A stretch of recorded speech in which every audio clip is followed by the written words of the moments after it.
Hi everyone, I'm Law of the West. Welcome to another sneak peek at an upcoming ship. And thanks to Pipeline, this time I'm going to be showing off the MISC Fortune. It seems that MISC is going to be cornering the market when it comes to industrial ships.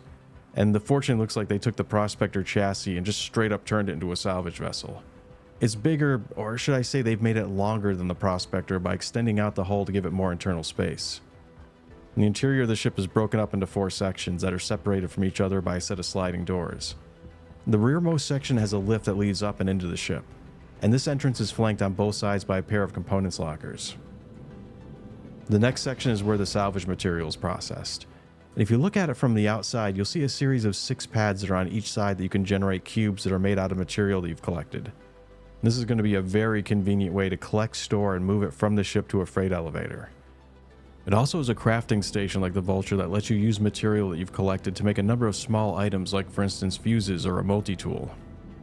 And it has an internal buffer that can hold an additional 13 SEUs of stored material. The hab is located in the 3rd section, and it looks like it has some additional components located here. It also has a bed, an engineering terminal, a food dispenser, a storage locker under the bed, a bathroom shower combo, and an armor locker and a weapons rack. And the last section is the flight deck. And it has the same wide open bubble canopy as the Prospector, which is good because that is one of its best qualities. And it's going to be interesting to see if we'll be able to store any of the CM or RMC material internally.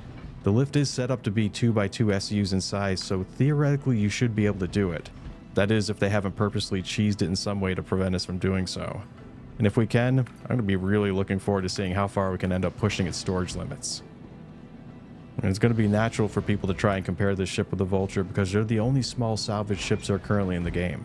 And I see there being an up and a downside to the Fortune when you compare the two. The downside is that the Fortune doesn't have a dedicated cargo bay like the Vulture that you can use for storing extra components and weapons that you strip from derelict craft. You could use the lift and its internal cabin space to try, and it'll be interesting to see how successful that ends up being. Another thing is that the Fortune is most likely not going to be able to hold any vehicles other than a Pulse and maybe a PTV, an STV, or a Ranger if we're lucky. The upside is that it stores its salvage material the same way that a Hull A stores its cargo, and that ended up being one of the most convenient ways to transport and handle a commodity that you're trying to sell.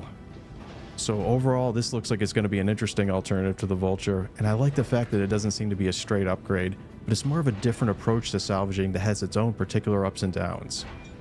Well, that's going to be it for this early look at the MISC Fortune. I've been your host, Law of the West. Thanks for watching, and take care.